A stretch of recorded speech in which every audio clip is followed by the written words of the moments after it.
Look, it's a flood. It's flooding. Get away. Quick, we need to get to higher ground. Open the floodgates.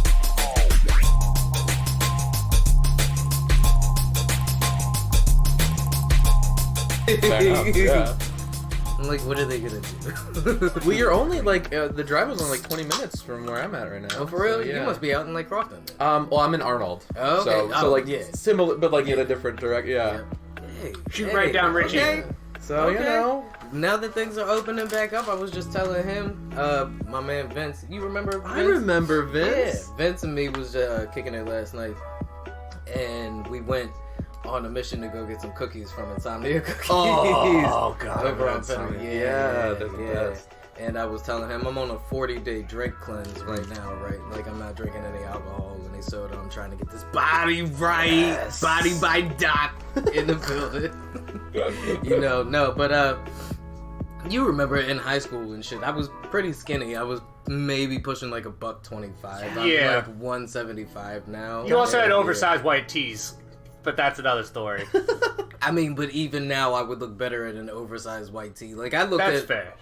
a picture of myself from, God, had to be like 2012, 2013, and I was 10 pounds less than what I am now, but I look way better now than what I did. I gotcha, yeah. Dude. I often go back to like high school photos back and forth, especially. I For can't tell you how body many stuff. times I look at them improv photos that are like in my Facebook Wayback machine. Yes, You know, they're like some absolutely. of my first Facebook pictures, son. I remember my first Facebook profile picture from 2008.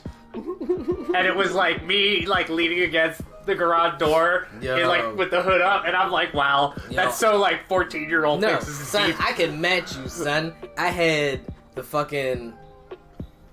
God, this was when like so we went from the big baggy white tees to the tiny white tees. Oh, yeah. Yo, but you was still rocking like baggy pants, and this was when belt buckles was a thing. So I had this big ass Oh, man. fucking Rolling Stones like red lips belt buckle. Yo. Oh my Amazing. God, it was terrible. I should delete that motherfucker now that I bring it up. I think mine was. I think I was in some classroom in high school, and I had like one of our improv shirts on. I was like Skeletor thin back then, and I had so like, about a as cape. fit as I am still. Yeah, I think Jesus I might have Christ, like I had with like the the self-rigs. wrists. I'm like, at my high school weight. really? Yep. Oh man. All right, I had listen to here, get- Regina George. I had to get back up to my high school weight. Gotcha. Oh god, yeah. Oof. This man, I'm at my high school. Wait. Well, I needed to gain weight, so I needed to rise up, you cheeky bastard. and crash through. Snuck that one in there.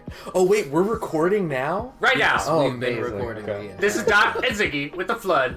And keep your death threats to 140 characters. or less. I don't want no thread when I get like log on. Like keep that shit short. We've said it before. We'll say it again. You want me dead? I understand it. But like right now, not the time for me to read a whole diatribe, my nigga. I got things to do.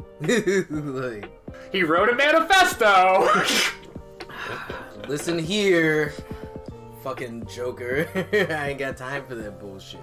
Anyway, we have a guest joining us today. I haven't actually come up with a good nickname for you. Okay. I think I can. We'll go with the one that I came up with off the, like.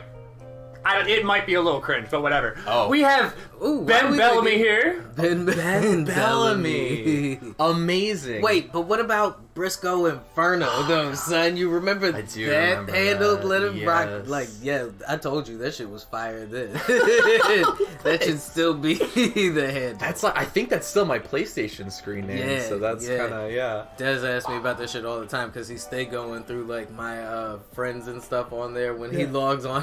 He's like, "Who's Briscoe Inferno?"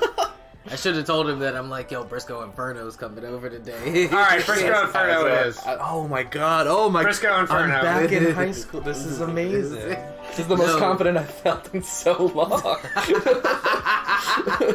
Oh, that's great. No, I'm glad you feel confident because I'm like back at high school. I don't know what the fuck I had. It was more like arrogance than confidence. I disagree, sir. Yo, now I'm. You were my You were Grecian definitely one of the god cool friend. kids, Doc. Yeah, You were definitely one of the cool kids. absolutely. It's terrible. I'm a terrible role model. What the fuck is wrong with y'all? I'm a much better person now. You were definitely good. the kid that like literally everyone got along with. Oh yeah. The only reason that was true is because I was like, you know those bugs that kind of like skate on the water a little bit? That's a lie. That I was just That's like a skate lie. on This the man was was like every girl's secret crush. They were like, "Oh, Ben, what?" yeah, but look at me now. Yes. No, yeah, it's.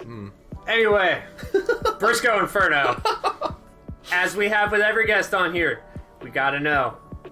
Everybody has those hills that they're gonna die on, a belief from which they cannot be moved. And we have to know if it floats. So, Briscoe Inferno, what is your island? Yeah. Okay. So I have been thinking about this. I had a couple that I was gonna bring. Okay. And they were all kind of like in like the nerd pop culture thing, and I thought, I mean, that's not As a long as bad- they're not yeah. food related. they're. So I went a different direction. That was where this train of thought went. It is toilet related. Oh. I know. Bear with me. So not food related. Okay. I mean, food adjacent. Like I said, all right, you're talking to somebody who's writing a legitimate college paper on chicken nuggets. So Oh, you know what? interesting. Like, bring it, bring it. The man So- I chose for my co-host. So I, in most of my life, I've lived with people of the female variety, and I think that I don't know if you guys have experienced this before, but like that argument of when you're done using the restroom, where do you leave the seat? Right? I know this is old style. No, but I mean, let's get into it. Look, Yeah. if My island, I used to feel a different way. My island now is that the only acceptable end result of where you put the toilet seat is completely closed. You have to completely close the toilet. okay. It's not, I don't agree with the, oh, you have to put the seat down thing. Because it's for the wrong reason. That's an argument I've been in before. You have to close it up. If you're cooking something in a stove and you're like, I'm done with the stove, and then you leave the stove open even a little bit, that's not cool. Someone else is coming through there. Right. No, okay, so what you're saying is, objectively, the only right answer here is the answer that meets the actual functionality of the toilet. Like, you Absolutely. wouldn't just, like, leave a tool on, you don't leave the stove, you don't, go in the refrigerator and leave that motherfucker open. So I'm why kind would of you? just seeing this more as a. It's not worth fighting over. It's not. I've It's just lost not worth it. relationships over this. Yo, oh my god. Battle lines were drawn in the sand. Jesus. Because my argument had always been like, well, if you want me to adjust it for you when you come in, you should do this. You should be lifting it up for me. Well, you don't want her me tooing you. No, Then that's- so and I it's the think- whole argument is, if I have to leave the seat down for you, then on the way out, you should lift it up for me just out Yes. of courtesy. Like, this is, what do they call it? We're going Dutch here. Yes, Like- absolutely. I have never been to war, but it feels like I have because of this argument, and I say, and I say that with all the confidence in the world. I feel like my neutral ground, the resolution in this war, is to just close up the toilet when you're done. That's what I'll die on. Nah, I figured that, I'm with you. I feel like that's the nuclear argument, That's right? absolutely Like, that's the nuclear mutually assured destruction. decadence? I don't know what you'd say to the Look, toilet. alright, well, here's the real It's deal, just not right? worth it. It's Up, just not worth fighting down, over. Closed. Close. Rock, Absolutely. paper, scissors. That's right. You go with scissors. There's always a scissors option, of course. I'm trying to say. I'm with it. I don't know about you, Zig, but I feel like that. Also, you can just aim. I feel like that's too. We Okay, all of but, us in all this right. room know that's not always an option. Okay, yeah, because I was gonna say now we're getting ready to have a real man discussion for all of our younger fans. As you get older, the streams don't stay the same. You know how there's different options on a hose nozzle, and you get like. Yes, it's like that, but you don't get a choice in the matter. Exactly. There's no thing to adjust. One day you wake up in your own shower setting for the rest of your life. Oh, And then I'm just imagining fucking kite in Hunter x Hunter. Hope you get something good! More! Damn, bad roll. Jesus At Christ. least you didn't feel it in your bladder. You know what you Great do thing feel about in your recording bladder? is all of those things that I'm thinking, I'm like, you really shouldn't say that. I just say it anyway, and sometimes it works, and you know what? It makes for a better pod. And sometimes I just edit it out because I'm like, oh, that's really, really fucked up. Yeah. This is the raw clay, and you have to like chisel it Mold away that to the shit. statue. Yeah. You gotta get your Whoopi Goldberg on. Anyway, for the sake of just avoiding all arguments, I'm gonna say that floats. Okay. Okay. I'm gonna say that one floats. I mean, logically, Like, right? like at that point, if it's coming to So- losing a relationship I think- or taking a literal second Yeah. to close the toilet, I think the real question here is, and I think all of our female fans are, probably wondering this as well. Does that technically mean they're correct, though? It's yes and no. my question is, does it matter? But It does. It see, does. now to you're some starting people. it. You cannot say that. You cannot say that as someone who is in a 11-year relationship, sir. You cannot come to an argument with, does it matter? It's. I think it. There's correctness to it, but like I said, for the wrong reason. There's It's not your right. No, it's And people say this is a patriarchy. no. It's just listen. It's all any relationship, right? It's they're coming to you. They're like, hey, I need you to be considerate of this. But the argument back is like, well, why? This is a two-way street of consideration. So let's both be considerate and just close it up when we're done. Yep. I mean, that's the natural function of the toilet so. anyway, I right? think I don't think it's, it's not hygienic to leave it Right. open. Right. There's germs and things and feces particles. Yeah. Somehow those end up everywhere. Have you ever watched one of those shows where they analyze the contents of someone's pockets and shit like that, and they're like, and there's 19% shit particles in here, and you're like, Whoa. how did that end up in my pocket? I feel like most of my life has been avoiding factoids about percentages of shit particles. Yo, every so- time you watch a CIA show, Mine was CIA, until now, right? and I didn't Yo. know. I'm trying, you ain't ever watched one of those shows where they just scrub people's houses or put Yeah. black lights on things like that, Oh, and they're like, God. and then we analyze the matter that we nope, found nope, on the desk, nope, and there was 12% nope. feces particles, and you're like, how to get feces on a desk?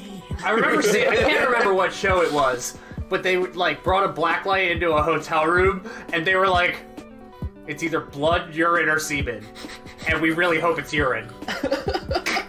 The holy three, as they say. Oh my god. Oh my god. Well, we brought you here for a reason today, Ben. You seem like a funny guy. Thank you. And I had, I've been listening to another pod that I listened to, the Daily Zeitgeist, and they, Fuck TDZ. as we say, here to hopefully garner. We some love kind that of pod, but attention. it's just, we're trying to get some attention. Sure. Probably not a great way to get attention, but I mean, we tried shamelessly giving away money. I missed that. When did that happen? We actually made a, it was on Twitter, and we just made a picture that says, shameless Cash App giveaway. it was very Awesome. blatant. It's just anti-marketing. I mean, Hulu has the Dave Lillard, Hulu has live sports. It's true. actually Hulu doesn't just have live sports. Oh, that's the opposite of what Yo. you just said. Yeah, there's also a free ad plug for Hulu. I need that money. Yeah. No, but they were discussing a topic that I thought was kind of intriguing, right? They were talking about comedic skill and how it is widely underrated in the sense that comedy is not as easy to do as people would essentially think it is. You know, going up and standing on stage and telling jokes looks like it's easy, right? But it's also extremely easy to bomb telling the jokes that you found on the popsicle stick. You know what I mean? But there are comedians out there who can tell the jokes that they found on the popsicle stick, and it's absolutely fucking hilarious. Yeah. You want to know the best popsicle stick joke I've ever seen? Sure. You know what the hardest part of a vegetable to eat is? He's laughing already. The wheelchair. Oh, that was God. on a popsicle stick? Yup. What popsicle stick did you buy? What? This was some kind of niche shit off Etsy, wasn't it? What the fuck? Nope. Just I can't remember. It was a regular popsicle. I guess somebody was having a bad day. Wow. Like, I can't believe that made it through. Somebody lost their job. over Yeah. that. Or somebody was on their way out. or got a promotion. there has to be a market for offensive popsicle stick jokes. You're like in your 20s and 30s, and you want a popsicle, and you want to. They were talking about comedy and the comedic skill set that it takes, and essentially the argument was that Rachel McAdams should have won an Oscar for her role in Mean Girls. And it got me. I mean, Regina George is one of... Is iconic, right? Yeah, It's she's one of the greatest villains of all time. Yo, And Regina Spektor is a very good musical artist. I love Regina Yeah, Spektor. so- I love I do Regina too. Spektor. I love Regina Spektor. Sorry, continue. She made a whole song about a wallet. It was amazing. It made me cry. it made me cry. Yo.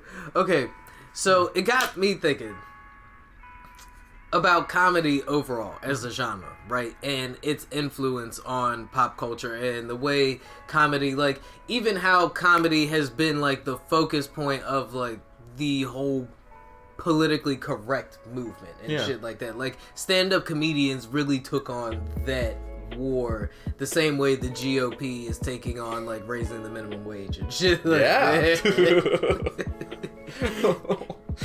And I was wondering, you know, no other genre really seems to have an influence over the culture the same way comedy drives the culture. You know what I mean? Yeah. Sometimes action films become part of the zeitgeist for, like, brief moments in history. Like, we all, you know, get our Fast and the Furious craze on every time they drop a new... And Michael Bay is, like, you know, a fucking millionaire for reasons. Yeah. Like, we all like to watch things explode and shit like that. True. But nobody goes around, like, really quoting, like, Die Hard anymore.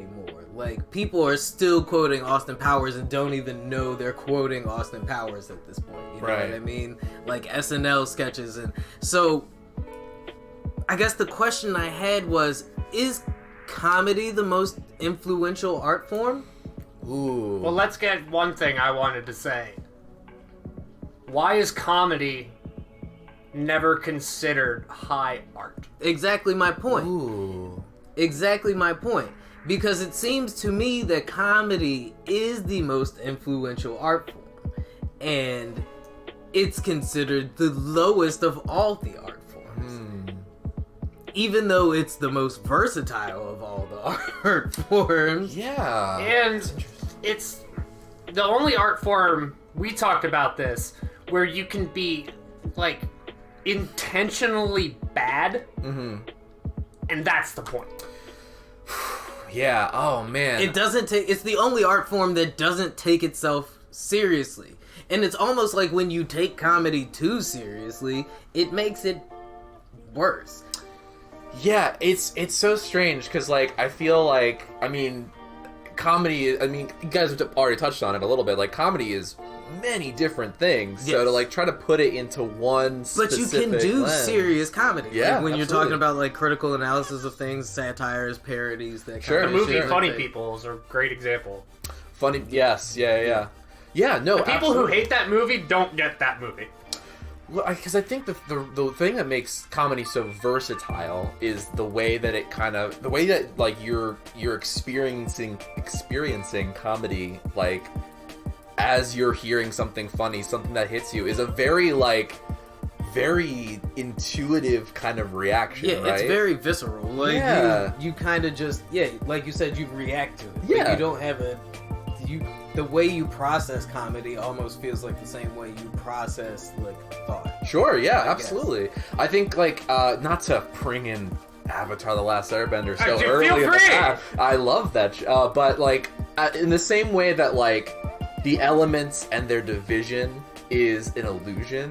Yeah. Comedy and that sort of emotion that's tied to it, and emotions in general, there's no real division. Comedy is kind of that thing that kind of flows It's between very all of those fluid. things. Yeah. And it persists in all different kinds of, or all different forms throughout all different cultures. That was one of the things that actually made putting the primer pod together for this really hard. Yeah. Because I was like, man, what do I put in here? And I was like, well, there's a lot of these like stand-up bits, and then I was looking for like cartoon clips and things like that, and I'm like, I mean, this one, it's not a good audio clip, but this is something I definitely would want to include, but I can't because it would sound bad.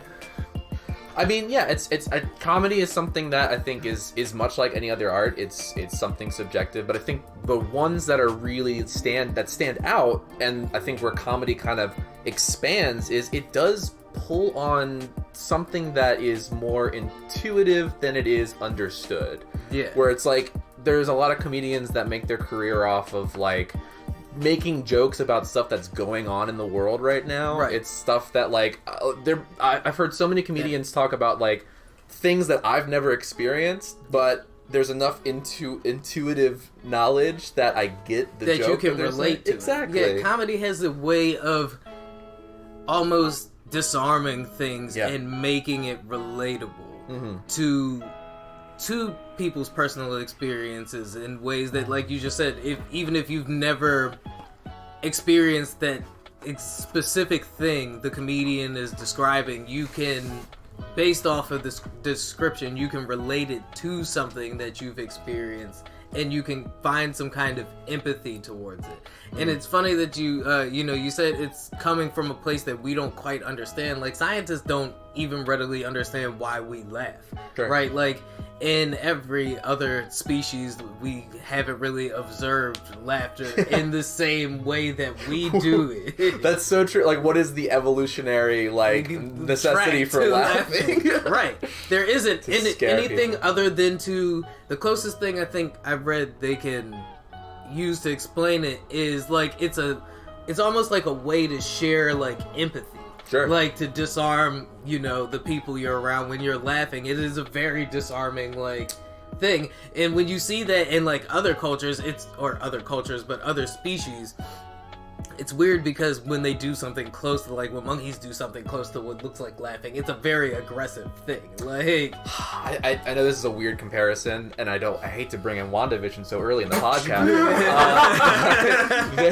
They just talked about can we do spoilers? Is that okay? Yeah, no. This is, we always do spoilers because cool. this is it'll drop on 2 weeks next later. Sunday. I mean, it's not even really that big of a spoiler, but they had that scene where Vision's talking about grief, right? And he's talking about that emotional reaction to love lost and things like that. And honestly, I kind of feel like humor and laughter is a similar kind of idea, right? Exactly. Yeah, that's kind of what I was getting to. It's almost like I don't know how to describe it because, like I said, the way when you laugh around somebody, it is a very shared, like letting your guard down kind of moment. I'm comfortable around you enough to like release air from my belly. But there's still that, like you said, the empathetic. It's empathy, right? You have to kind of when you're delivering like humor purposefully, not accidentally, you have to kind of like have this understanding of like the energy of the people you're talking to, that kind of back and forth to kind of give that little twist that activates the humor.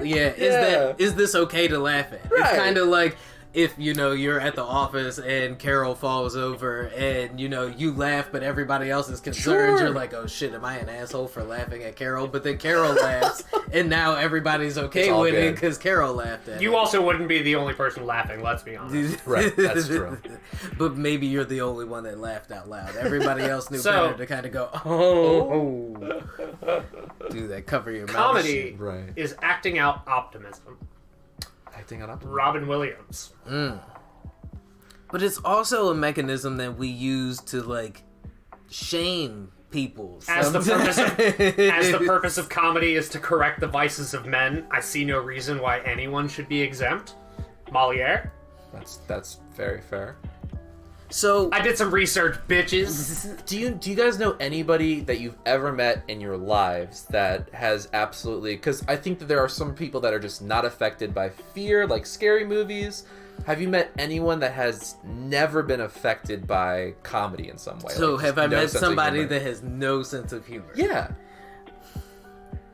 I don't know. I feel like if I have, I've mentally blocked that person out of my life. Are they really alive? At that Yeah, point? like that person, like I feel like it's like somebody who says they don't like music, right? I'm like, oh, so you're like a sociopath. Right. like who doesn't like music? What the fuck? Right. Like nature. Like what do you have? What happens when you go in the woods and the sound of like the trees blends with in rhythm with like the way the birds are chirping? Like what the fuck do you All do the this? colors of the wind. I'm like, yeah. Have you never watched a Disney movie? What the fuck? Jeez, yeah. And that's I mean, those people are like they don't get that same experience out of nature. They're which is sociopaths. strange. They Yeah. could be. It's true. Or psychopaths, maybe? Is that more of a psychopath trait? Like, Which is weird because, like, for the longest, and kind of going off of like your quote here too, is like, I don't know. I always thought my humor in my life, like early on, was a way to kind of combat bad feelings that I was having. Right, like that was my way of communicating and empathizing and equalizing all these people who are like, that guy gets it, so maybe That makes I'll a lot do of that. sense, because if you really think about comedy is always done with intent. Yeah, absolutely. yeah. And you brought up Robin Williams, Yeah. which is the only celebrity's death who affected me at all. His biggest thing was like, especially later on, he Damn, that should have been your hill. You died on. Darn it, The I only should- celebrity death that mattered was Robin Williams. absolutely well, And yeah. Prince. Oh God, that's true too. Yeah, Bowie that's a and good Kobe. point. Okay, yeah, there's lots, but I remember. Yo, my man, I wish we had the camera so y'all could have seen his face just now. My man was very offended. Like, yo, it was only a fucking year ago. So like, true. That's a good point. Damn. All right. Well, anyway, but All the right. Robin Williams, Yes. like his very much was verbose about, you know, humor was a way to deal with his own depression. Yeah. Right. That was his intent with it. It was his way. He didn't want other people to feel the way he did.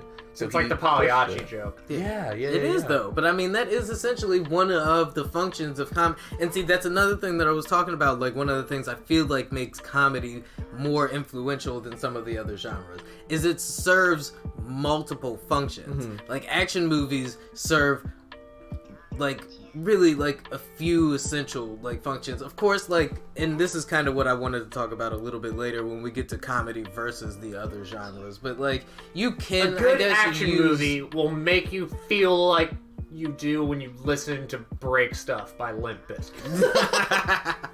But I was gonna say, I guess a good action movie can be a critical think piece, but most of the time they're not though. yeah. And I feel like the ones that are those are the ones that stick out, and you know they're the influential ones. But that doesn't The make Dark the Knight. genre influential.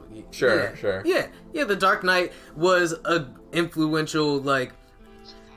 But also, I feel like that's because they had Christopher Nolan, who was an influential director. Oh, yeah. I mean, like, the man set the soundscape for, like, any, like, thriller or drama for, like, the next 10 years. Lots after of, that. like, really low bass horns. Yeah, exactly. They all sound the same now. I can find that drop. I'm sure I could just type in, like, Christopher Nolan, Yeah. bass horn, and... Because I'm trying to think now, because I think what you're touching on with the influential being Yeah. through a genre, right? Yeah. Like that. Because if you're looking at comedy genre, the one that sticks out to me that kind of like did influence stuff is when you think back to like Anchorman and like Oh, yeah. the oh my God, everyone's gonna hate me for not remembering the person who made the 40-Year-Old Virgin and that like Oh, Judd Steve- Apatow. Judd Apatow. Yeah, the Judd Apatow movies. I remember when those comedies were coming out. The first one, I think, was 40-Year-Old Virgin. Maybe that was the first one, but Or was it old school? No. Oh, I forgot about Old School. I don't think Old School was Judd Apatow. Here's one.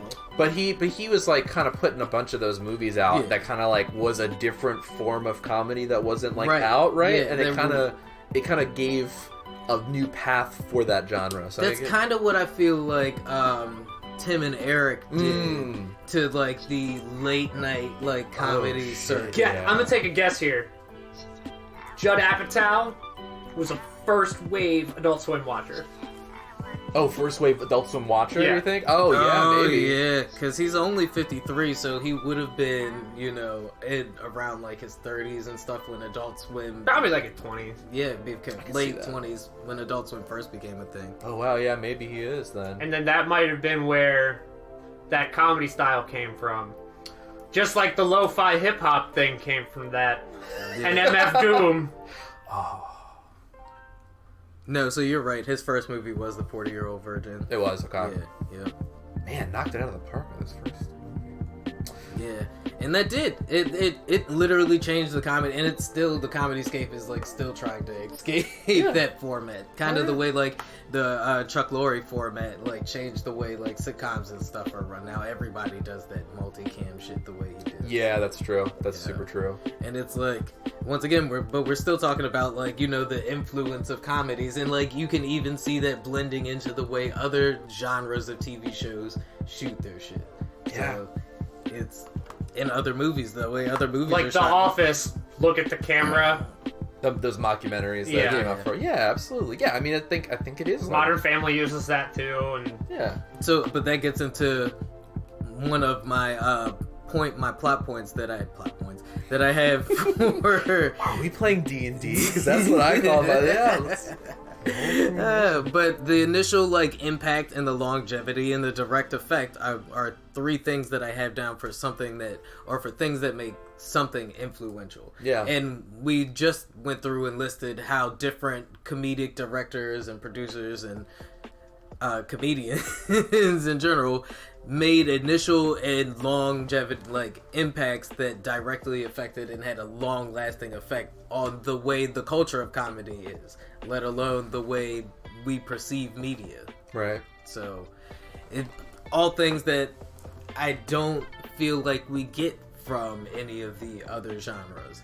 And I mean, you were talking about using comedy as kind of like a defense mechanism when you were younger, and I think I still do that. yeah, but I think comedy. I just let people know now. Like, say somebody tells me that somebody they know died, I'm just like, look, I'm terrible at handling this type of thing, so I'm going to make jokes to make myself try to feel less uncomfortable. God. And I apologize. Can you make those, those cards that people hand you that it's like, hi, just to let you know I am deaf? Yep. You just hand them out like, hi, just to let you know I will make jokes at your expense to make myself. I use humor as a coping humor mechanism. is coping. Just want to let you know. This is gonna be My awkward friend for who both. is, my friend RJ, who's like 7'1", he had these business cards that his sister got him. He was like, hi, my name is RJ. I'm 7'1". Yes, the weather is great up here, and I do play basketball. That's amazing. Do you guys think there's a I'm always looking for new markets and avenues, right? Instead of like a therapy dog, like a therapy comedian that goes around with people that just like, if there's an awkward situation and anxieties are high, you just like make a joke for your friend. Your comedian like, just cuts in with a comedic relief. Yeah. Like, hey, have you So watched John Mulaney, John Mulaney. Oh, John Mulaney. I like John Mulaney. or Conan O'Brien. Yeah, I would hire them as my therapy, comedian therapy. Walking So, around. would you say growing up, comedians were more of like your role models than anything else? I'm gonna probably not, honestly. Only because not until way later. Yeah. Because my first dive and I think my whole source material for comedy was improv comedy. So like Whose Line was classic shit. big, right? Which is a While, whole different while idea. improv, it's still done with intent. Of course, yeah, absolutely. Right. But that is like improv is such a different beast when it comes to humor because it's something that like instead of like with the intent like you're writing Freestyle out comedy. Yeah, exactly that, Yeah, right? It is though. It's everyone is brainstorming and you're at the pitch meeting with the audience and the performers at the same time. Yeah. It taps into such a different kind of like primal energy, I feel like, for comedy. It is very raw. It's kind of what I like about. It's kind of one of the things I like about like rap music. You know, Yeah. I mean, you have like freestyle rap battles and shit, where like you have an agreed upon like skill set and shit like that you can like draw from and everything like that. And a lot of rap battles nowadays are like pre-rehearsed, like I guess content and performances and stuff like that. But even with improv comedy, a lot of this stuff is like, you know, practice, because it's not like they just sit up there and they really just come up with the shit off top. They do, a lot of them come from these teams where they practice and they run these games down. And like another reason why I said all three of us have done improv. Improv So we know is what not the game easy. It's not. But you're right though. And I think it's true for the other like stand-up comedy and everything else. Yeah. There are functions and like ideas that are part of like the structure of it that you practice. Tools that you use in order to be able to come up with jokes when someone goes, I don't know, beehive, and you're like, and it's like, that's hilarious. Yeah. And then everyone loves beehives, and then the beehive comes back later on, and it's a whole thing. I remember in theater class, I was working with Richard Kidney. Oh, I remember Richard. And we had to do like a silent bit. So we did this thing where it was like a mirror, where we were on stage and we would mirror each other's movements, and then we'd act like, is this a mirror or is this a real person? And then every time he would turn his back, I would start like mocking him. And then like we had the steps and everything counted. So when he turned around, I would just be just like him. And then we like ran right at each other and then like hit our faces and then reacted the same way. So at the very end, like we walk up like right next to each other and I just slap him. There you go. see, timing. Yeah.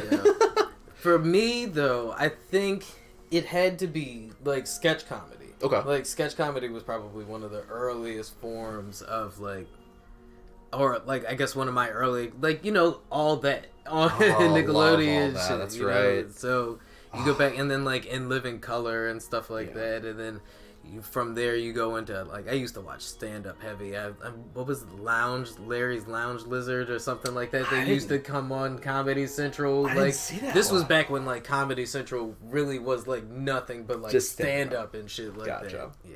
So I think this is funny because I think my source of comedy came from something different than both of you. Oh, and Comic View, you know, on I BET. think mine came from absurdism in cartoons. Oh, yeah, okay. That's fair. Yes. Yeah. Like Ed, and Eddie. Oh yeah. Oh, yes. Yeah. That's so true. Cartoons. Ed, and Eddie is like, you've heard me come up with the dumbass responses. That sounds like something Ed would say. Oh yeah, no, that's fair. That's fair. So, and see, I feel like based off of the way we went about that, everybody could probably like pull from where we get our comedic. Now, say one of your influence. favorite comedy movies.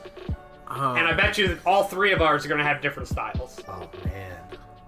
You don't have to think of your favorite. You can just think of one of your One favorites. that's like off the top of your head? Okay. No, I don't want to say the one that came to my mind at first, Joe, because it's really embarrassing. Norbit.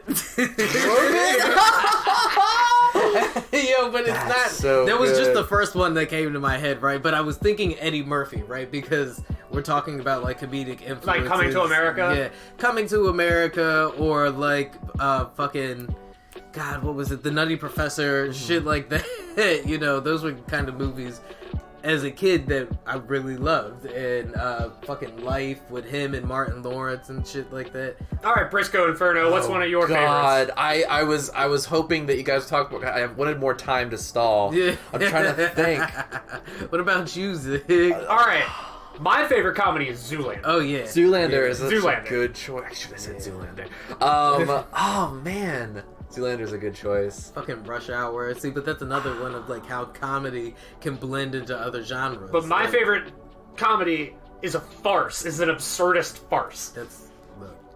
Okay, so speaking on like fucking Oh, can we curse? Yeah. Oh yeah, I think you guys curse all the time. Absolutely.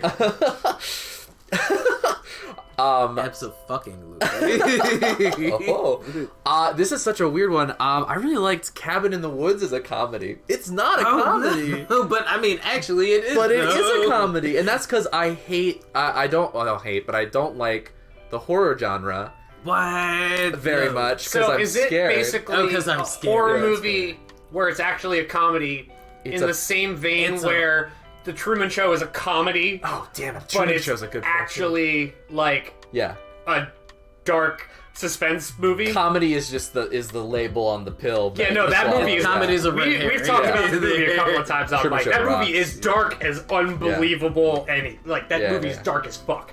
Yeah. No, it's very much like it is a parody on the horror genre, but through a comedy lens, right? You're laughing Yeah. about, oh, that's funny because horror, I know this Yeah. stuff. But it's It also a uses horror. comedy to disarm all the scary parts. of it's- it. And we were even talking And that's about what that. We were yeah, like, bad horror movie. yeah, is a Best. bad horror movie in itself a different genre? I absolutely Yeah. think so. Yo, because Like, when people are making bad horror movies, there's no way they don't look at it. They're like, this is come on, awful. killer clowns from outer space. Have you seen Giant Axeman, The Wrath of Paul Bunyan. That's amazing. I gotta watch Gingerbread Man? That one's it's great, by the way. haven't They have seen no that. idea how to scale how big Paul Bunyan is. Like, Hilarious. one's body's like bigger than a house, and then the other he's walking under like an awning of a, suspension bridge. Like That's a foot amazing. suspension bridge, and I'm like, you just went from like 15 to 20 feet tall to like you're 8'6".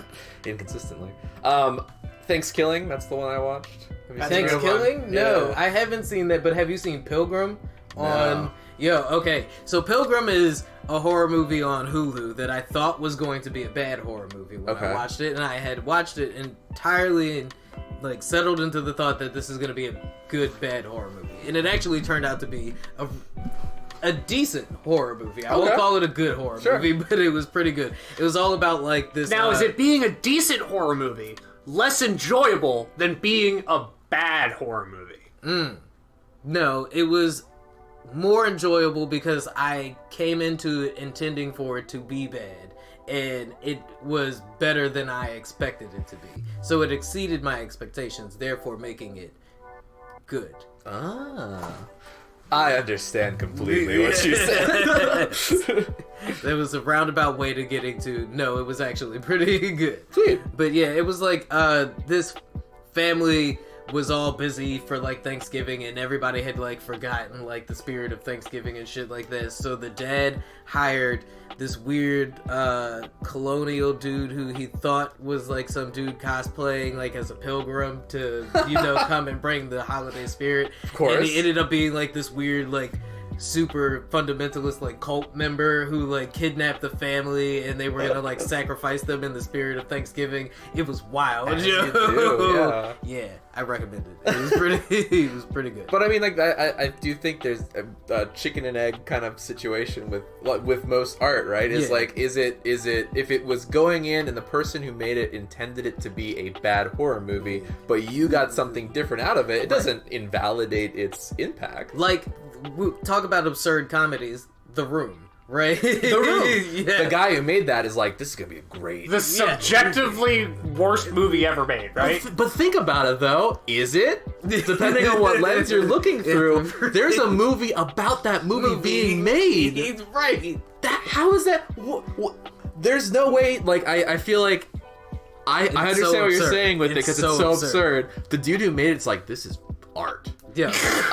And then it came out and people were like, this is terrible. But I'm The still director getting is the some- type of guy who has a piece in the MoMA that everybody walking through the MoMA is like, why the fuck It's is like- this in the MoMA? It's a potato, right? It's just a potato sitting under a glass box, and you're like, why the fuck is this potato here? But I mean, like, it's such, oh god, what a time to be alive. And that's the real message of the art. Absolutely. That's the real message of the potato. Is it wants you to See, and wonder it's people like why you, the potato it's is people there. Like you, the reason the why the potato is there, right? Because somebody stared at it long enough and was like, this has to have a fucking Right. meaning. But someone might just leave the potato out. Like, that's You the see, thing. the message is if you put anything on a pedestal, That's it will be elevated.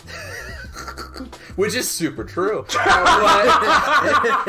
that's the thing is, like, I think with most art forms, right? It's like there's a person making the art, and then they put it out, and then once they put it out, it's like, yeah, I intended for this to be like a decision on society. But like, if someone takes it and is like, I think this is like a funny clown painting, and that's all they get from it, it's still art. Like, The Room still made this dude's career, just not in the way he intended at all. So, like, this is actually going to be relevant. So my first tattoo, I got on my shoulder, right? And it's album artwork from the band In Flames, and it's a crow with like sheet over top of its face. That's cool. And it's on a leaking hourglass of blood, right? And it's just album artwork. But when I got it, I was joking around, and I was like, yeah, you know, if anybody ever asked me what it means, I'm just gonna be like, it's like a metaphor for like life slowly draining out of us, man. Yeah. And it's years later, I'm at Starbucks, and I'm wearing a tank top, about to go to Six Flags with my friend Kenny. And this soccer mom, with her, like, 8-year-old daughter, is like, I really like your tattoo. Is it, like, a metaphor for, like, life slowly draining out of us? And this poor kid. I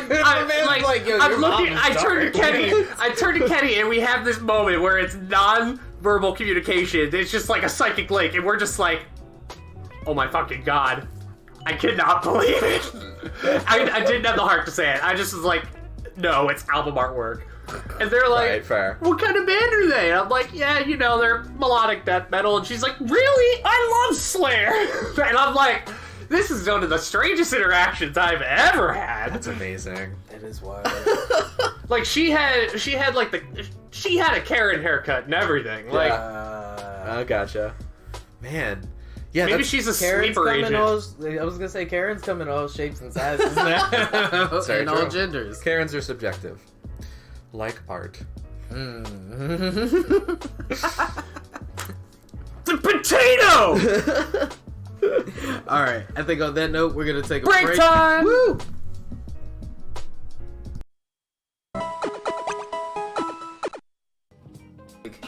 I guess preteens where I was like, that's it. I'm not gonna be like afraid of scary movies anymore. And I started like making myself like that fucking Clockwork Orange shit. Yeah. I'm like physically traumatizing myself or exposing mentally, yourself to that. Yep, Oh I'm my like, God. nope, you're gonna look at her getting her fucking toenail ripped off, Right. you know, because you're not gonna be a pussy. What if you have to like watch someone get their toenail ripped off? It's still That's the bothers one me, part of the Like, Right Now music video by Korn that I'm just like, nope, Yeah, nope. it's hard. No. Be prepared. I said I felt this way about like teeth. When like teeth break, it's really like, oh god, like the idea, it's like one of those things that you can feel it. Like, Yeah, that's true. yeah, Oh I'm like, god. fuck, no. More But power to you though. I'm inspired horror by games that. though, horror video games fuck me up. Absolutely. Yo, I love it. I love it because I don't get that reaction from watching horror movies anymore. Yeah, right? fair. They're like fairly predictable to me, and I'm always like, I've watched enough behind the scenes special effects shit to know like, yeah, that brain didn't really explode. But I guess that part of me is like broken now, right? Like Sure. I've that had the plausible Resident Evil 2 deniability. remake installed on my PlayStation 4 for so long and have not opened it yet. I gotcha. But there's something about playing a horror game though that turns that switch back on because the I'm immersion. more engaged. Yeah, I'm Yeah, way yeah, more you're engaged controlling in what's it. happening now. So I'm actually like walking down this dark corridor, and video games are a lot more unpredictable than fucking movies. That's so are, you true. know? I think the only horror game that I've played that I was like, okay, I enjoyed that. I didn't like. I've played others that I've enjoyed, but Until Dawn. Have you Oh, played yeah, that? Oh yeah. god, that game. Resident was Evil 4 was the first one for me like that. Resident Evil 4 It was very Silent good. Hill 4, The Room. That shit where you had to like crawl through the mirror to get to like that. Yo, that game fucked me up, son. Like it was the first horror game I had really got invested in. Like I liked Resident Evil; those games were fun and everything, Yeah. and of course they're terrifying. Yeah. But Did you guys ever play? Did you ever get the PlayStation Underground discs like in the mail, like the little when demo you would get discs?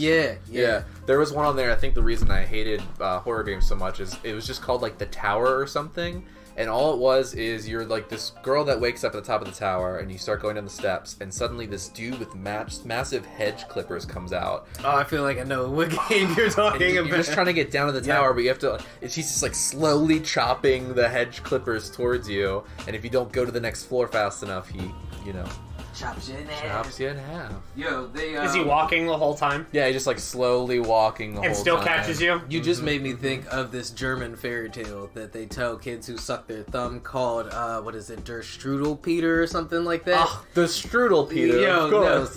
no, look, really random tangent here. It's all about this dude with these large pair of scissors who comes after kids who suck their thumb too much, and he chops their thumbs off. And I'm like, it's no wonder German people are fucked up. This is the kind of shit they tell their children. That's you so don't, scary.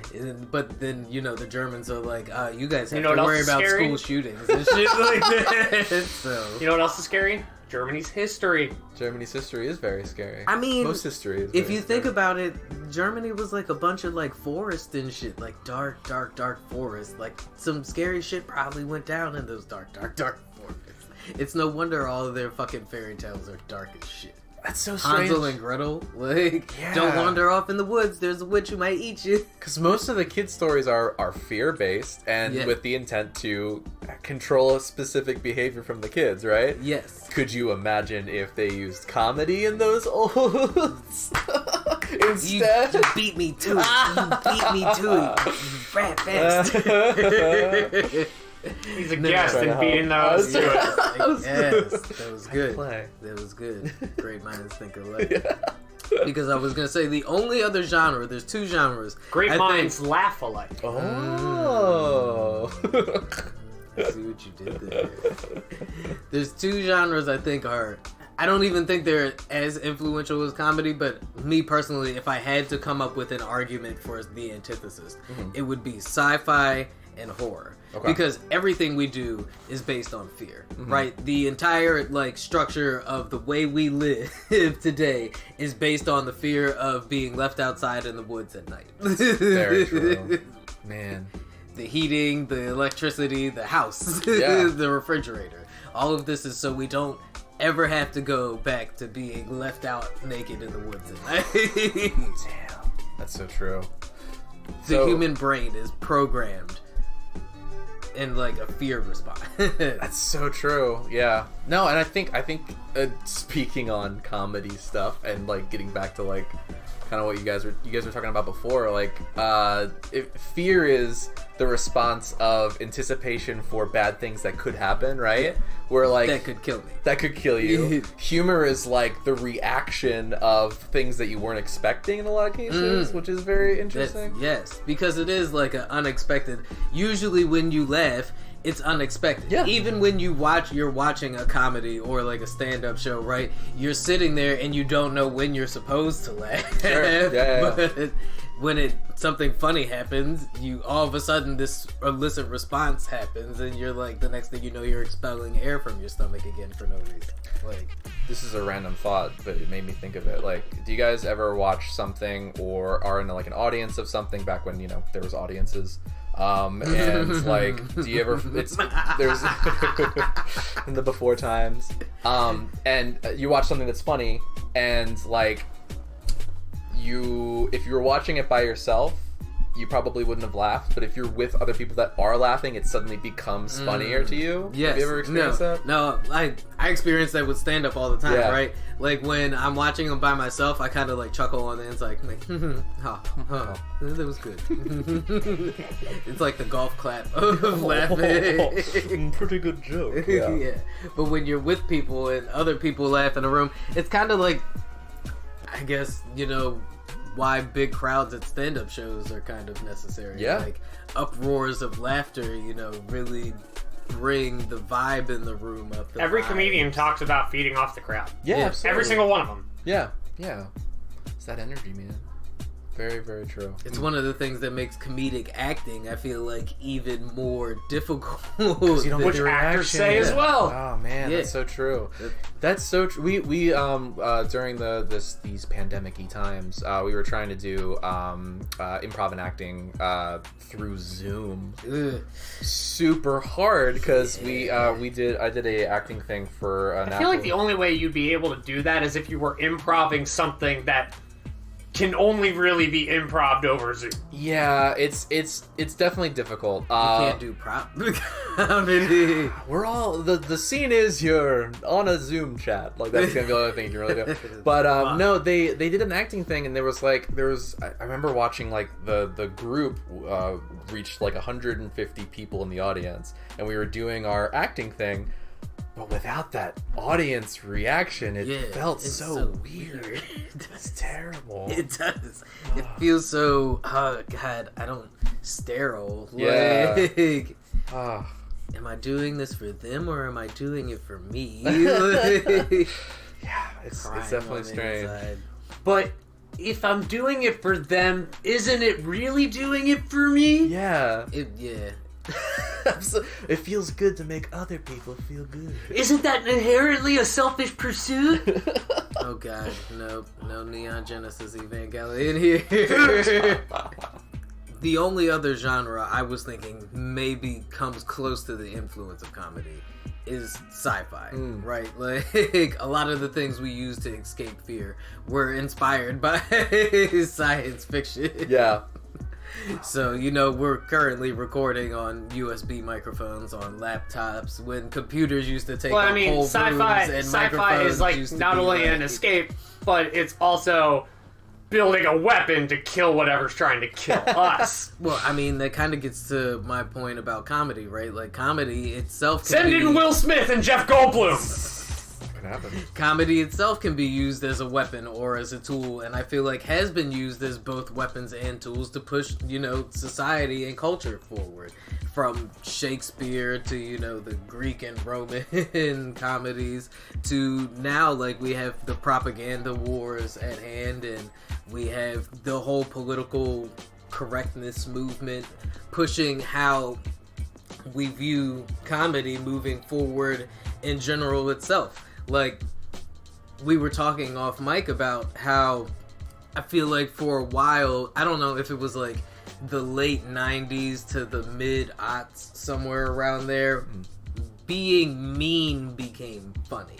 Like, the whole South Park, like, and the Family Guy, like, and even comedians like Bill Burr and fucking Patrice O'Neal and stuff like that. And I wouldn't necessarily call Patrice O'Neal mean, but it was like that unapologetically aggressive and in your face. Right. And people who don't understand the art form that it takes to critically do something like that, or to objectively do something like that, boiled it down to being mean is funny. And you can see where the kind of culture that came from that, like the whole targeting like Britney Spears and making fun of celebrity outbursts and stuff like that. And it's almost like and I hate to call it bully culture, but No. it kind of did, and we're kind of like addressing it now with the whole political correctness. Like, it's not okay to make fun of somebody just because they're different, but it is okay to point out things that are objectively like weird about that difference. Is where we are at now. Like, and it's almost like if you can make a critical analysis of the subject matter that you're critiquing and you're breaking down for the sake of your comedy, then we're okay with it. But if you're just out here making fun of fat people, then nobody wants that shit anymore. Absolutely. And I feel like a lot of comedians who came up during that time are having a hard time where they're saying, oh, these snowflakes. And I'm like, adjust your skill, dog. Right. Get better. Like, if you're not allowed to joke up anymore, does it mean that your comedy is weak? I mean, baffling because I feel like in so many different people in like leadership roles in different sects of like society, right? There's so much like backlash when anything changes, which is dumb. Like, you're gonna people. I just read a lot of James Baldwin recently. I get that. Yeah. I'm sorry, the irony in that statement. You going, picking up, sipping your coffee. This is why I wish we had a camera, yo. You picking up, sipping your coffee with your legs all I just read a lot of James Baldwin recently. Trust me, I know. I understand. The Black Struggle. As told by one of the white men in the room. Drop the clip from Get Out. I would have voted for Obama a third time. Oh my god. No, but it gets into my point of, like, you know, the culture around meanness and how the alt-right was able to hide behind that comedic structure to do things like take the whole Pepe meme and turn it into a white supremacy thing, but still hide behind, like, it's just a joke, bro. Like, it's just a prank. Them taking the OK symbol and being like... Ironically, yeah, turning it into an actually, like, at first it started out as a joke, like, oh, can you believe they think that this is, like, some real, like, racist shit? And then it became some real racist shit because some real racists thought it was funny and started doing that shit. Right. And it's like, that's one of the... you know, points I had said about, like, comedy being used as a weapon, because it is culturally influential. Something that starts out as a joke has the ability to over time become something that people just kind of accept into their lexicon. Like I said, we all make quotes from movies that we used to love as kids nowadays just unironic. Yeah, that's true. Yeah, I mean, like, it. You touched on it earlier, like the disarming, like comedy disarming different ideas, and if those ideas are inherently like mean or bullying in culture, or you have like no idea of the intent until, like, the person who is perpetrating the irony or the satire displays their actual intent. I think they call it, like, Poe's Law or something like that. Dave Chappelle and his white friend Chip in 2000 to 2020 with 846. There's your example of using comedy as a weapon. I mean, I feel like that's an example of using comedy as satire and progressive pushes. That's comedy as a tool. Definitely. It's comedy, but I guess that's the subjective part, right? Sure. You know, that's what is a gun? You know, is it a tool or is it a weapon? You know, so a machete is a machete until you use it to cut somebody's arm. I can definitely think of, like, many times in my life where I either saw or probably was, like, excused for bad behavior just simply because I made someone laugh. Yeah, it's like, Yep. I mean, and I think there is danger inherently with stuff like that, especially if you're, like, have a huge audience and you're pushing an idea. The character who dumps all their points in charisma never gets shit happen to him. That's so true. Good Lord, that's true. There are a lot of bad characters. Also, one of my favorite characters and one of my heroes and inspirations, Tom Sawyer. Tom Sawyer, okay. Man, guys, it's really fun to paint this fence. Oh, that's so true. I'm great at delegating work in group projects. That's fair. I just go all Tom Sawyer, and I'm just like, yeah, you guys know if you, like, I'll say I'll take the hardest quote-unquote thing, and I'm just like, yeah, I could do this super easy. Like, man, that's, okay, whoa, because... But I still come across like this man, like... Because I've been in work projects or school projects, right? And to your point there, like... I'm not a lackluster teammate, by the way. I still pull my weight. I'm just saying, he says I'm choosing what I want to do. Sure. But there's an example of comedy being used to choose what you want to do and manipulate in a way that is still effectively good overall, but you're helping yourself out by being like, I'm just joking around, I'll get some stuff done, right, guys? Yep. Versus, I've also been in work situations like that where it's like, okay, this is really rough and we're all having a bad time, but here is some humor to lighten the load of this. Yep. Yeah. That comedic relief. Yeah, exactly. That is me at literally every job I have ever worked. Yeah. Ever. Except for the casino. at a certain point, I was just like, fuck this, fuck everyone, I hate all of you. No. It's fair. But to another point, I was thinking about stereotypes, right? Like, stereotypes are bits of comedy that were, influential at the time and had the longevity to the point where we just started. It was a joke at first that, Mexicans were lazy, and then over time, people legitimately started to believe that Mexicans were lazy because we joked about it so much. Blackface like the Speedy and Gonzalez minstrel thing you shows mentioned and about stuff like before. that. Those all started out as forms of comedy, right? Right. Like, those minstrel shows were things that people would go watch downtown and shit, where the dude on stage would put the blackface makeup on and pretend to be a black jazz singer and shit like that. And eventually, they all started to associate, like, the black jazz singer and black people with the idea of, like, minstrel shows when it came to comedy and entertainment. Slippery slope type thing. That there is some science at work there, simply because like humor is such the reaction you get from humor, those endorphins fire off if you're laughing, right? There's a joy factor. So if you're getting that from those terrible stereotypes, you're right. It injects it in. Yeah, I mean, it even gets, like, there are people who will make the argument to you that, like early, like, Bugs Bunny and Mickey Mouse cartoons were depictions of minstrel, like, characters. I mean, Absolutely. WB does have that disclaimer for their old cartoons. Yeah, that's right. But I love Bugs Bunny growing up. Yeah, You know what I'm he's saying? great. So it fucks me up when you go back and, like, to take it out of the spectrum of race, like, think about, like, the dumb blonde stereotypes. Sure.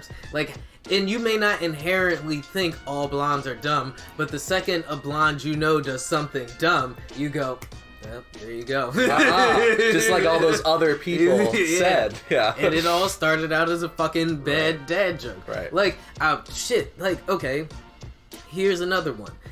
Boomer jokes about hating your wife, right? Like, think about how many people are in marriages, like, this is really, like, a stretch, but just follow me for a second. Think about how many people are in the kinds of relationships they're in because they heard their dads, joking around about how much they hated being around their mom and shit.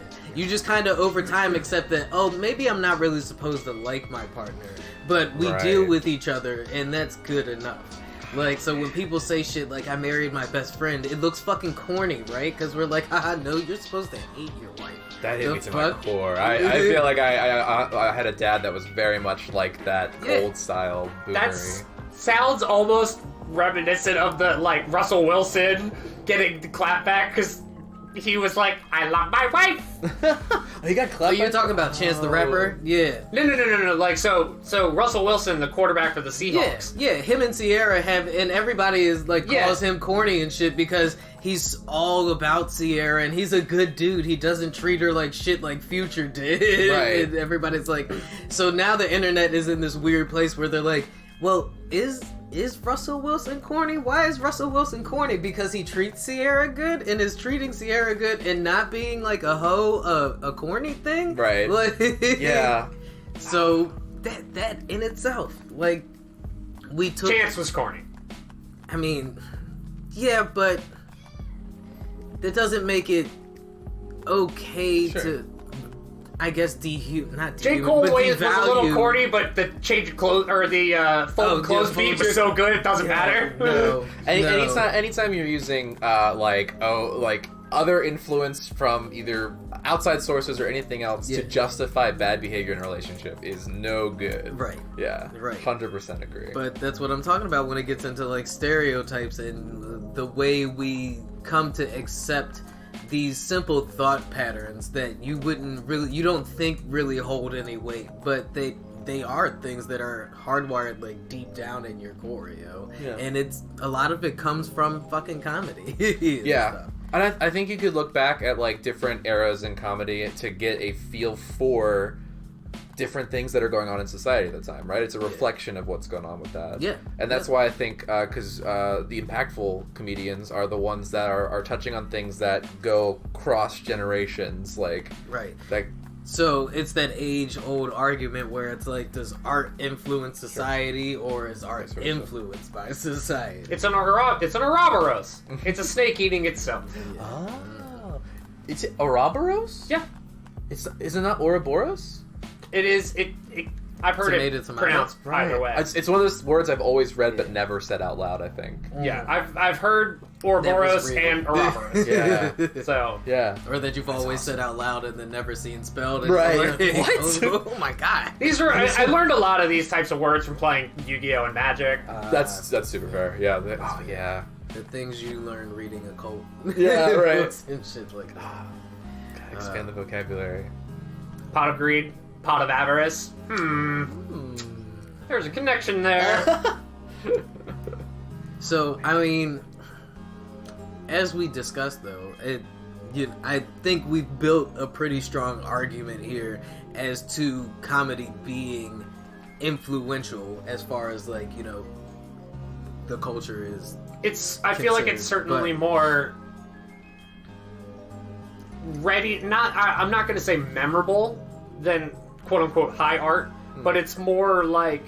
What is high art though? Like, and I mean, like, let's get into that with this discussion too, because I feel like comedy. We've demonstrated several times over this discussion here that it's not easy to do like good subjective comedy. There's a reason why the South Park clones didn't make it, but South Park is running as long as it has, and even South Park at times has critically analyzed itself on whether they are being, you know, mean-spirited, and if they even did an episode where they questioned if they were the reason for the bully culture.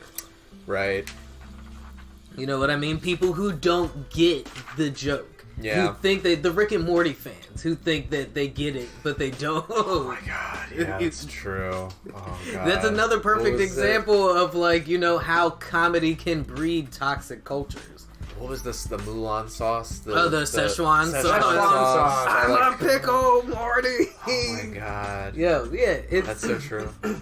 and that's one thing that's always been like abrasive to me about like the Tim and Eric like absurdist comedy is the crowd I feel like it attracts. Sure. Like I don't think you guys get It's the Descartes quote where who get their kicks from acting like idiots will find themselves surrounded by idiots who think they're in good company. Oh, okay. yes, Oh, okay. yes. I feel like that is entirely what is going on with the, not to get political, but as we get political with the Republican Party Sure. right Yeah, now. yeah, yeah. Oh my god. So they, you know, I'm not one to call all Trump supporters deplorables, right? But there is definitely a deplorable set of Trump supporters who happen to be the loudest, and I would say happen to be the majority of the group. They happen to be the loudest, and now they happen to be silenced. Silenced is a reach, sir. Quiet for the moment may Yep. be more accurate. But CPAC is only, a few days away, so listen for updates on that, because Trump will be making his glorious return. Oh. Yeah. But, as we were, you know... That made me so sad to hear. I'm sorry. Oh god, my heart I just know. sank. We'll have to fucking hear. Yeah, Well, I was gonna say you don't have to watch CPAC, but one of us has to watch it. yeah. Unfortunately. But no, definitely. We'll flip a coin on that. I was gonna watch it just because I can tolerate that shit. The same way you can watch basketball, even though I love basketball. There's something about sitting down and watching sports when I'm not in the stadium that isn't as engaging. 100%, that's true. Yeah. I need to Well, watch more, honestly.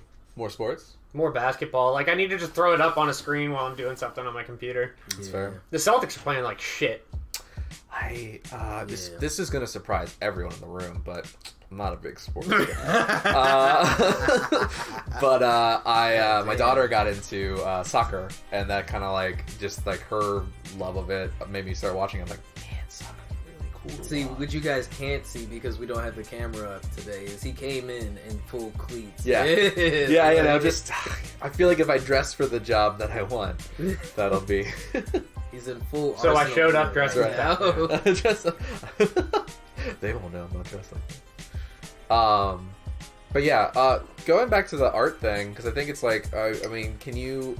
This is in itself subjective. Right. Like, is art anything beyond trying to convey an idea or an emotion through creation? Like, is anything beyond that, like... Right, expression I of an actually idea. have thought of an example of this. Okay. Art is anything that comes from the human mind made tangible. Sure. Yeah. That light, Is all art. art tangible, The though? we is art. But is all art Music tangible, though? is art. Is music tangible? Music though? is tangible. It's not tactile, but it's tangible. That's fair. There has to be output so that input can happen, Yeah. right? Right. So, like, literally, anything that is made, that has taken time and effort for someone to create, is Anything art. that someone who put passion into creating, Sure. I feel like is art. Because, I mean, to that extent, I guess you could be able to call, like, postcards art. And it's Yeah. like, I mean, the photos that are put on the postcards are art, but are the postcards themselves art? If you put them under a glass case and on a pedestal in the MoMA, absolutely. And here we are back to the potato argument. Oh man. What do they call it? What is it? If you work at Subway, you're a sandwich artist, right? Yeah. So that's, I mean, you know. That's just a way for Subway to label their employees as contractors and not have to pay them We healthcare. pay them artist fees. There's tons of exposure. for the Commission! craft. Yeah. Yep. Oh man. God. See. That's the point. I mean, I really don't. I don't feel like. Can you think of, like I said, any other art form that is as influential or has been as influential as comedy? Even outside of, like, I guess what we'll call the literature medium. Sure. You know? Like, Yeah. I maybe like rock and roll and hip hop, but. Yeah, I mean, like, I think you were right when you were talking about the sci-fi as the genre, Yeah. right? Because that's Yeah. very. I think there's like a lot of old sci-fi that probably inspired certain technologies that we see today, and vice versa. Like, inspired people to create, because that's one of the things I feel like about comedy that is different from an action movie or a romance movie or a horror movie. Is like comedy, I feel like, is a bit more inspirational Sure. than, you know, or a bit more driving than these other genres. sure. I think it's more indelible. Like I said, it's like you're not gonna... I'm not gonna say, like, A Beautiful Mind is not a memorable movie. It is. Yeah. But I know so many quotes from Zoolander. Sure. And I don't know any from A Beautiful Mind. That's true. Yeah, I think that, like, no matter if you're a diehard, like, action fan or you're a diehard horror fan, like, comedy's definitely, like you're saying, like, it's something that anyone can ingest and take in, so it does, I think, make It's it also wider used in reach. all of those genres as well. Absolutely. Exactly. Because it's you a have tool. to Right. break the tension at some point. Yes. Oh, man, that's It's a true. storytelling tool, and I think it's one of the most important storytelling tools that we have. Like, because it does allow tough subjects to be disarmed so that you can, you know, identify with them a bit better. It's like, you know, the black stand-up comedian, I feel like, has been one of the progressive pushes towards, you know, some kind of homogeny in society. Yeah. It's definitely like, you know, Bill Cosby, and even though we don't give him credit for, you know, or even though his focus is on something else right now, I feel like, you know, it cannot be without, like Dave Chappelle brought up, it cannot be without saying that what Bill Cosby did for black actors and for black comedians is monumental. He was one of the first leading black males on national TV. Right. And his legacy opened the doorway for it. His comedy opened the doorway for tons of other black actors and black comedians to make history. I mean, and like most of his material is very much focused around like a perspective that's not just like, I mean, you know, speaking as a straight white male, like I enjoyed a lot of his humor, and it was coming from a different perspective than one that I had. Yeah, so it was the cleaner version Now, of here's what the- you know At was what being point did presented you at the realize that it was coming from a different perspective? Oh, at what point did I realize? I mean, probably anytime he was like, you know, being black and then something Being like black in America. Yeah, right. Oh, No, I for don't me, know. like, I didn't really, like, recognize or Oh, sure. realize it until I was older, because I was just like, oh, it's a Cosby Show. It's funny. Yeah. Yeah. That's very true. Yeah. Or, oh, it's Family Matters. Like, But he did a good job at making sure that when you watched the Cosby Show, you didn't feel like you were watching a black family. You felt like you were watching an American family. And then Right. through their story, you were able to understand or view what it felt like to be a black family Right, that's true. in America. And not like one of the black families that was going through it all the time. Dad wasn't there. You know, the stereotype of what a black family had been because of things like blaxploitation films and minstrel shows and stuff, like the typical depiction of what black people had been in media at the time. A comedian took his power of critical analysis and humor and was able to use his platform to kind of break that stereotype a little bit. Yeah. And present a new perspective to people, where he went as far as, there are rumors that he went as far as to hire clinical psychologists to go over the scripts for the first like couple of seasons of the show to make sure there were no negative depictions of black people on his show, because he felt like there was enough of that already on TV. And once again, this was a comedian who did this, you know. And I often like to think that comedians are the closest things we have, or one of the closest things we have to like philosophers nowadays. Like people who look at the world and critically or whose job is to look at the world and critically analyze it, and a lot of them use humor as a tool to deliver that critical analysis. comedy is simply a funny way of being serious. Peter Ustinov. It's true. I came prepared, yo! Dropping the big quotes. Yeah, but The wheelchair.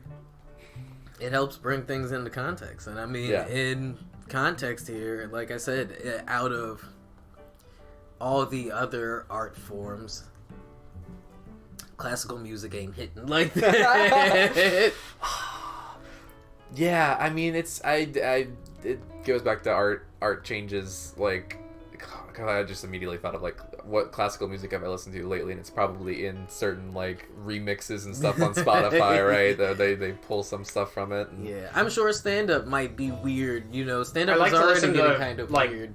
yeah. When I was at work, I used to just put on, like, music in the kitchen all the time, and just sometimes I would just be like, you know what, I want to, like, freak out my coworkers. We're gonna put on Requiem Lacrimosa real quick. Yeah. Does video game music count as classical, depending on what it is? Depending. I guess mean, it depends on the composer, right? Yeah. Like, in the composition. Is classical measured by time or by Ooh, substance? good point. I don't know. Did you actually know that a lot of, like, PlayStation 1 and Nintendo 64 games, a lot of their music is actually in, like, crazy time signatures? Oh, really? Because the system's, like, sound requirements. Whoa. Is that why we get, like, chiptune and shit like that? Yeah, no, do you remember that one song I showed you with the guitar? And I was like, try to follow the beat. I need you to understand that the way you proposed that question to me just now, there are tons of songs with guitars in them, like literally That one song. billions. The guitar. By Regina Spektor. See, that No, one the one from Final Fantasy VII, where it was yes, the yes. like Spanish guitar. Oh, yeah, yeah. And I was like, try to count this beat, and like you would get the first two measures, and then you'd be like, wait, shit, I'm off, and I'm like, yeah, this is in 3/4. Whoa, I didn't know that. No, it wasn't even in 3/4. I think it was in 7/8. Yeah, I was gonna say it was something weirder than that. Something more. And you said it's because of the sound requirements for the system? They had Yeah, to do and then my friend Jordan told me that like the boss fight for Ganondorf is in one of the like weirdest time. He said it was in like 1732. Whoa, okay. 1738. Like crazy time. it was like he tried to like break it down for me on music, and I was just like, all right, I can't handle this. I'm not gonna try to count music this shit. theory is so wow. That's a science right there Yeah. for you. You ever heard of the genre mathcore? Oh, I heard this in a podcast I was listening to recently, and they brought it up. It's the first time I heard it, and it was the last time I heard it. So, Damn. Do you know why it's called mathcore? Is it because it's used? All it is you're using like a specific time signature or looking into the mathematics of the music, and they just play the tones that way. Is that what it is? It's because it doesn't add up. Oh, okay. I was very wrong. Crazy bunch of time signatures, and they're like, why is it called mathcore? Because it doesn't add up. And there they go. They add humor to this thing they We picked. talk about everything about the weather. Oh man. So I think, wrapping up our thought analysis here, I think we're all in agreement that comedy in itself is probably, but like no other genre that you could think of. Surprising! Like, Doc rock and and roll? Ziggy say that comedy is the most influential. Go figure! Well, it's not just Doc and Ziggy; it's Doc, Ziggy, and Briscoe Inferno.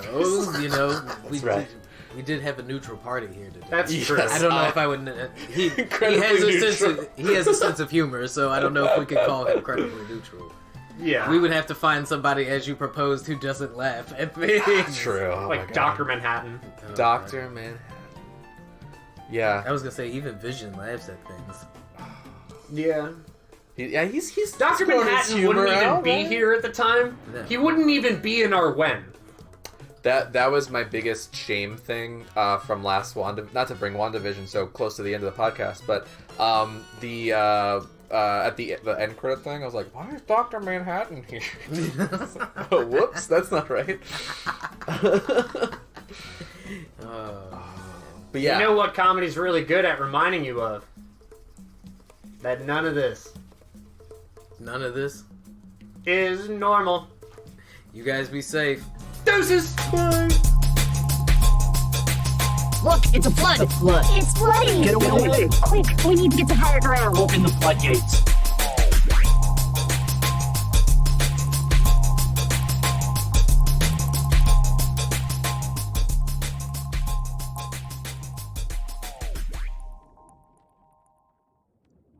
Wait, why can't we talk about It black is stuff? time to